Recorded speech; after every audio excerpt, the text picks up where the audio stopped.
What's up, boys? So, today, kind of unbeknownst to me, the remainder of my computer components just arrived. And while I will be doing a build video, I also want to do some accompanying tuning and setup videos. I'm going to go over some components, I'm going to show some products, maybe talk a little bit about why I chose what I chose. There will be cool B-roll footage and whatnot. I'm also going to go over like handy implements for building a computer. I know that's not really the focus of this channel. However, I do want to branch out and do general interest things as well. So I do also want to make a disclaimer. I will be building a majority of this computer on the floor, as it is really the only workspace that is big enough for me to do any sort of build. However, I said a majority of it because I'm not going to be mounting the motherboard or any super sensitive electronic components in the case. I'm kind of going to do the build, get the case prepped first, and then transfer the internals. It'll make sense when I talk about the case, but this is just a little quick primer. So yeah, let's get the tripod set up and then we will talk about some of the components and goodies. Now, I know some of you are saying, Blue, I'm not an idiot. I understand what a computer is. There's no reason for you to break it down in extremely granular detail or go into an exhaustive explanation of computer parts or whatever. We've seen this before. This is nothing new. And I do understand that. However, there are a bunch of people out there who have never built a computer before. So a lot of the people in the tactical space, or at least the crossover that I've seen working in the security industry, have very little understanding of how a phone works, let alone a render machine, a gaming computer, something that's not a laptop. So in the interest of being as explanatory as possible, I might break this video up into a couple different parts, but I just want to go over the entire process based on how I have, in the last 22, almost 23 years, built computers. And yes, I have been building computers for 23 years. I know that's longer than most people who may be watching this have been alive, but I'm an old man, so it is what it is. Now, here's my prerequisite or necessary building components, things that are going to be needed when I'm building the computer to make my life a little bit easier. Firstly, we've got a solid ratcheting screwdriver. This one right here is the LTT driver. Yes, I did mention wanting to do a video about this because it was somewhat controversial. Realistically, you can use any sort of ratcheting or somewhat longer shank screwdriver. You don't want something super short, a la this guy, because you're not going to be able to get deeply into the motherboard to properly secure things to standoffs. A ratcheting driver is better. However, anything with a number 2 and probably a number 1 Phillips head will do just fine. I also like to have additional bits on standby. You could have a micro driver kit, something like this. This one's from Countycom Ameritech, something like this from iFixit. It's also extremely useful to have a well-lit, clean workspace, preferably again on a desktop. While my desktop looks like Armageddon, I'm going to be building a large majority of this rig on the floor, taking the motherboard and everything, putting it in a sled that comes out of this case, and building it separately and then dropping it in, so no risk of ESD or any sort of discharge that will destroy any components. Another thing that might be super useful is some sort of rubbing alcohol. This is 91% rubbing alcohol. I've got more. This is just a little quick container that I can keep close by. Removable drive for additional media, as well as maybe like a flash drive or some sort of prepped install drive for your operating system.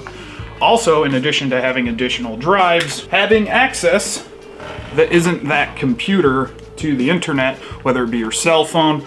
I like to just use a laptop because I can make and mount those drives to create removable media. If I've got to update a BIOS, if I've got to create a installation disk, which I am just now realizing that I didn't do, which might slow this down a little bit, but fuck it, we ball. Also, maybe having music or something to listen to is probably not a terrible idea. Pliers is probably not a bad option. I'm just gonna use my wave. I try to stay away from anything with magnetized bits. I've used this one for so long, it has inadvertently become magnetized on both the Phillips and the pliers. So maybe I won't use this, maybe I will. And then this is just a Chapman driver. If you were a Navy SEAL, you might know what this is. This is a standard issue, apparently. Chapman's good shit. So, and now that I've covered the extra peripherals necessary, or what I would consider to be necessary to building a computer, let's go over the parts list. And the parts. So as you see here, well, maybe you can't see, but as you see here, got a giant pile. So yeah, this is a couple foot stack of parts. We're just gonna go how it is laid out. For the most part, I'm just gonna quickly gloss over this stuff. People probably just wanna see it run and then see some benchmarks, right? And on top, this is the MSI X670E motherboard. The main reason I chose this, on top of having fantastic I/O, and I/O is input output, which is essentially the layout of the USB plugs, the whatnot on the back. Up until very recently, AMD has not supported integrated graphics on their CPUs. I think this might be one of the first lines that has reintegrated since probably like 𝚑𝚑 Bulldozer. I don't know, I can't quite recall. I'll edit it to make sense. It's got a BIOS flash button. This motherboard also does have Bluetooth. It comes with the antenna from my understanding. I haven't opened all of these packages yet. It's got 2.5 gigabit LAN, and yeah, it has room for 4 M.2 drives. I'm only gonna be populating it with 2 today. I have a third one, and then I have 2 different ones on the way. Basically, I'm gonna be doing some drive jumping to get the OS on, copy it to a different drive, pull that drive, and replace it. Kind of the middle ground. Yes, there are more expensive boards, but for its feature set and I/O, it was a great deal. It was like 175 bucks. So, motherboard. RAM, okay, so this is the G.Skill Trident Z5 Neo RGB. This is 2x32, so this is 64 gigs of DDR5 memory. This is 6,000 megahertz, if I'm not mistaken. CL30? Yeah, CL30, 1.4 volts, DDR 6000. So, this is Expo rated RAM. Expo is essentially the new overclocking standard that AMD will be doing on their memory moving forward. I initially bought some 6400 Trident Z5 RAM and didn't realize that it wasn't the Expo rated.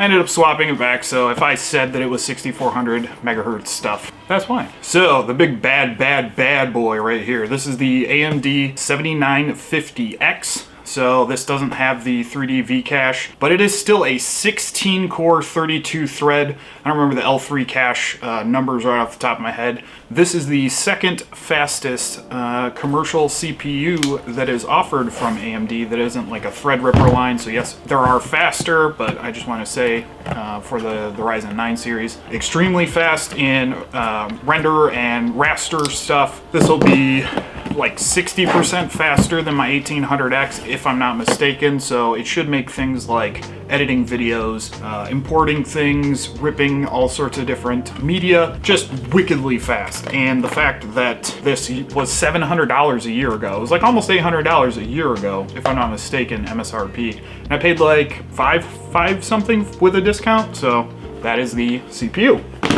This is the Corsair RM1000X power supply. It is an ATX 3.0 compatible 80 gold rated power supply. It is also part of their shift series, so the where the cables terminate has been shifted. So instead of being horizontal across the face, they are now vertical. It makes it very nice for slotting this in the back or into a basement of a computer. If that doesn't make sense, it will make more sense once I get cracking into the case. 1000 watt power supply, 80 plus gold means it's 92%, so it's delivering at least 900 and some change watts. I don't know what the math is off the top of my head, but it is one of the most stable components I've ever purchased. Was the one in my old rig, the 1200, HX 1200. It was like a $300 power supply that was on sale for like $160. So, Corsair, some of my favorite power supplies. Some of my favorite stuff in general, but definitely their power supplies are fantastic. I'm gonna save the graphics card for last.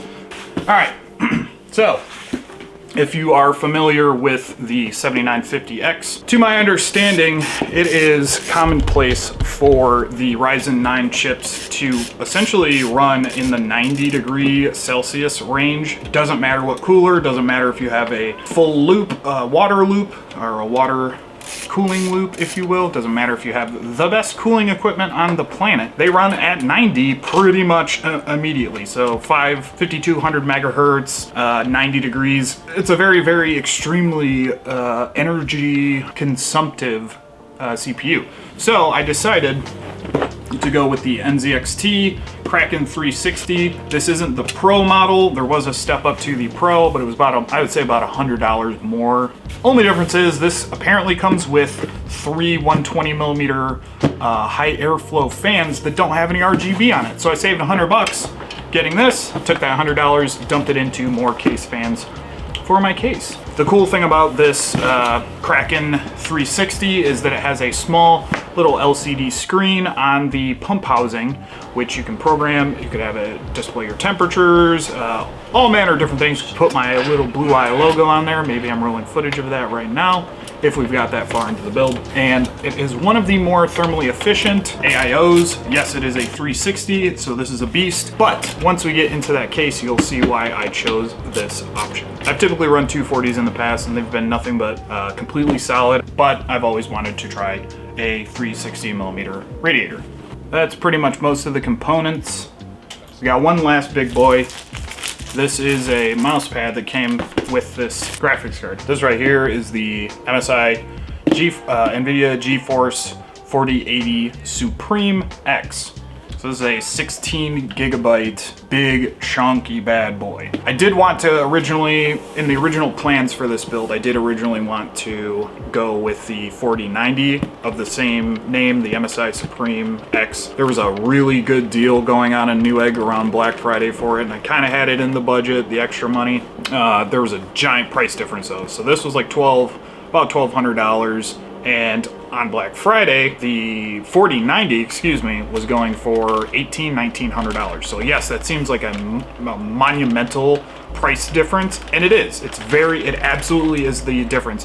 To put it in simple terms, it's like a PSA versus a BCM. That's not the exact analogy that I'd like to go with. It's about 30% performance gains from this to the next card. However, they sold out like immediately. They were gone everywhere. People, I'm assuming, were purchasing them at 18 and some change and then relisting them. I couldn't find it for under $2,500, which is what that card normally goes for. So that's unfortunate, but I did decide to save a little bit of money, put that into additional storage, which has been a problem in the last 8 months doing YouTube, and switching to the 4080, which has fantastic raster performance. It still uses DLSS, which is a form of artificial super sampling using AI to upscale images. Super, super cool. It does have ray tracing. If you're not aware of what ray tracing is, think Chris Nolan sphere of light effects where they shoot rays and you get that lens flare. So it's essentially figuring out how to use algorithms and mathematical formulas to figure out how to generate light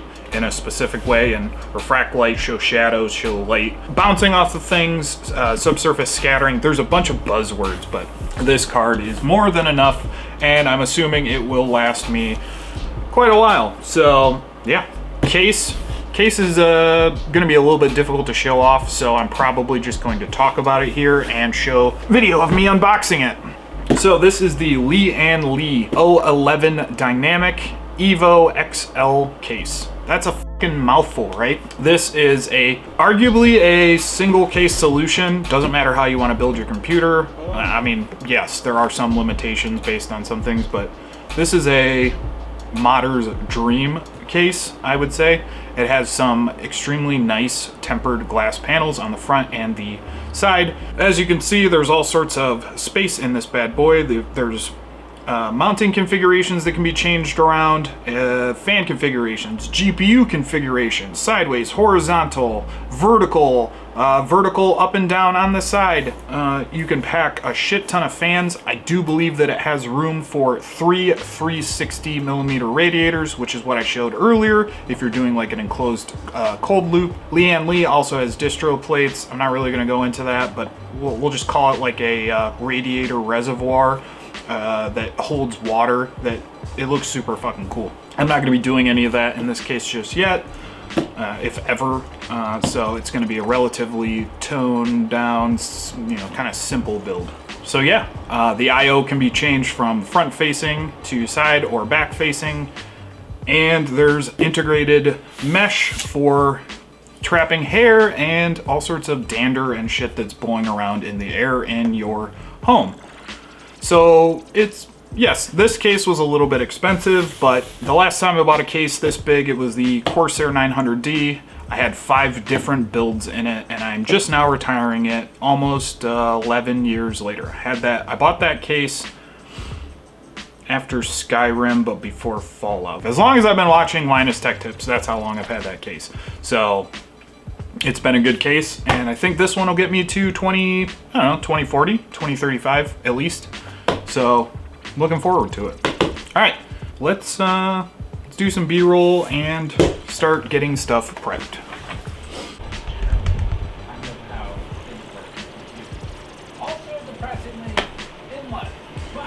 Oh man, this is ridiculous.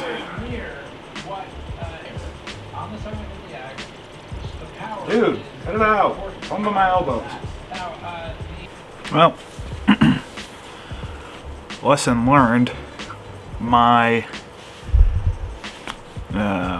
battery died, and when I was going to plug it in, the tripod failed and threw my camera forward, almost breaking my $1,000 camera setup. So lesson learned, do not put a very expensive camera setup on a $12 Walmart tripod. So I no longer have a tripod, so I got it on this El Cheapo little one, the GorillaPod. I did get the motherboard, CPU, cooler, everything except the GPU and the wiring into the case. So I'm going to just do a little time lapse of me wiring stuff up here. So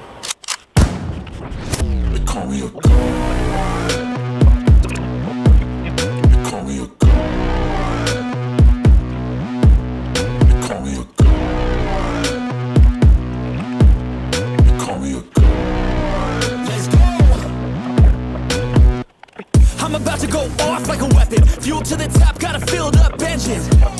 In my thoughts, obsession. I will not stop, no, I'm never second guessing.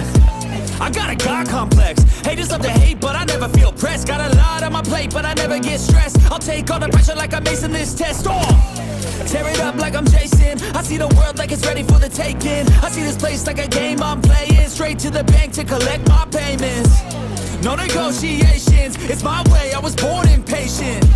And like a damn Freemason, I'll run this nation. They call me a god. They call me a god. They call me a god. They call me a god. I don't know where to stop. I just go till I drop. Whether it's working or all right, boys. Well, card is installed. I've been doing this for 6 hours. I do believe that is going to be it for this video.